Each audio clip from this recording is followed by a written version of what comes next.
બેન, અમારા મામલતદાર શ્રી તથા અન્ય ઉપસ્થિત મંચસ્થ તમામ મહાનુભાવો, સાથે સાથે આ ગામના પ્રથમ નાગરિક એવા સરપંચશ્રી, આ સંસ્થાના ટ્રસ્ટી શ્રી બળવંતભાઈ અને અમારા પ્રાચાર્ય શ્રી મહેન્દ્રભાઈ તથા ઉપસ્થિત તમામ સંઘના હોદ્દેદારો, તાલુકા પંચાયત, જિલ્લા પંચાયતના સભ્યશ્રીઓ, ઉપસ્થિત આમંત્રિત તમામ મહેમાનશ્રીઓ, શ્રીમદ રાજચંદ્રમાંથી પણ ઉપસ્થિત શ્રી હિરેનભાઈ,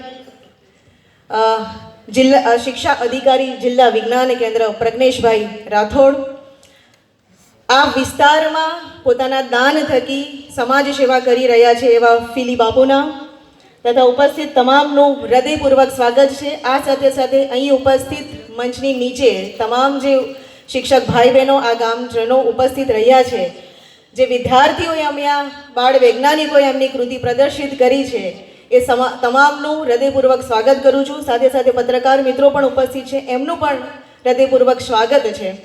આ વિજ્ઞાન પ્રદર્શન એ એનસીઆરટીની આ વર્ષની થીમ વિકસિત અને આત્મનિર્ભર ભારત માટે stem, science, technology, engineering and mathematics કઈ રીતે આ દેશને વિકસિત કરવા માટે અને આત્મનિર્ભર કરવા માટે કઈ રીતે યોગદાન આપી શકે, અને એ જ થીમ પર એની પેટા 5 થીમો: ટકાઉ ખેતી, કચરાનું વ્યવસ્થાપન અને પ્લાસ્ટિકના વિકલ્પો, હરિત ઉર્જા, ગ્રીન એનર્જી, વિકસિત નવી ટેકનોલોજી, મનોરંજક ગણિતિક મોડેલ, આરોગ્ય અને સ્વચ્છતા, જળ સંરક્ષણ અને વ્યવસ્થાપન.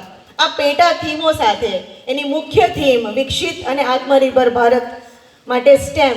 એ અંતર્ગત આજે વલસાડ જિલ્લાના માધ્યમિક ક્ષેત્રના જે વિદ્યાર્થીઓએ આજે કૃતિઓ રજૂ કરી છે, આ કૃતિઓ સર આનંદથી કહું કે સૌ પ્રથમ શાળા કક્ષાએ દરેક શાળાએ બાળ વૈજ્ઞાનિક પ્રદર્શનનું આયોજન કર્યું અને ત્યાં 50-50થી વધારે 100થી 150 સુધીની કૃતિઓ રજૂ થઈ. એમાં દરેક વિદ્યાર્થીએ ભાગ લીધો.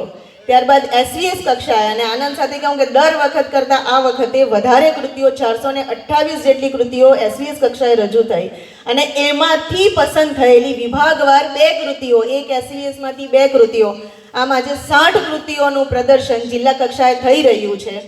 એટલે આટલા બધા બાળકોએ પોતાની પ્રતિભા ખીલવા માટે આ કક્ષાએ આયોજન થઈને અહીંયા સુધી પહોંચ્યા છે. અને વલસાડ જિલ્લાનો એક રેકોર્ડ એવો રહ્યો છે કે અહીંથી ઝોન કક્ષાએ પસંદ થાય છે, ત્યાંથી રાજ્ય કક્ષાએ અને રાજ્યથી નેશનલ કક્ષાએ સુધી પ્રદર્શનમાં દર વર્ષે એ પ્રાથમિકની હોય કે માધ્યમિકની એક કૃતિ નેશનલ કક્ષા સુધી પહોંચે છે. તો એ તમામને બિરદાવીએ અને એમનું અભિવાદન કરીએ, અને આપણા વિદ્યાર્થીઓ આ જ રીતે આગળ વધી શકે. અને વિજ્ઞાન, ગણિત, વિજ્ઞાન, બાળ વૈજ્ઞાનિક પ્રદર્શન એ ફક્ત એક પ્રદર્શન નથી, પણ વિદ્યાર્થીઓમાં જે વૈજ્ઞાનિક દ્રષ્ટિકોણ રહેલો છે, એમનામાં જે કલ્પના શક્તિ છે, તર્ક શક્તિ છે, સર્જન શક્તિ છે, સમસ્યા નિવારણ શક્તિ છે, એને ખીલવવાનો એક અવસર છે. નવા પ્રયોગો, નવા મોડેલો, નવી તકનીકો એ ખીલવવાનો એક અવસર છે. અને અમારા શિક્ષકો બહુ જ સરસ રીતે બાળકો સાથે કરી રહ્યા છે, અને આ બાળકો એ આપણું આગળનું ભાવિ છે.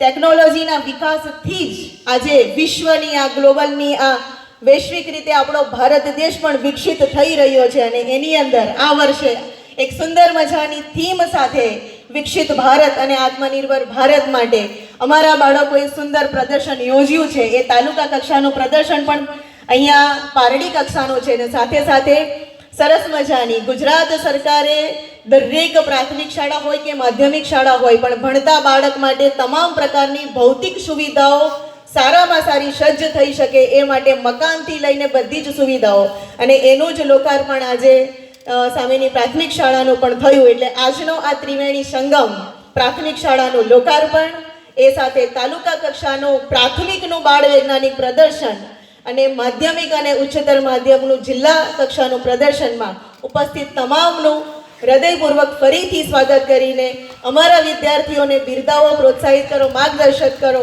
એ માટેનો આહ્વાન કરું છું. Thank you so much. Thank you.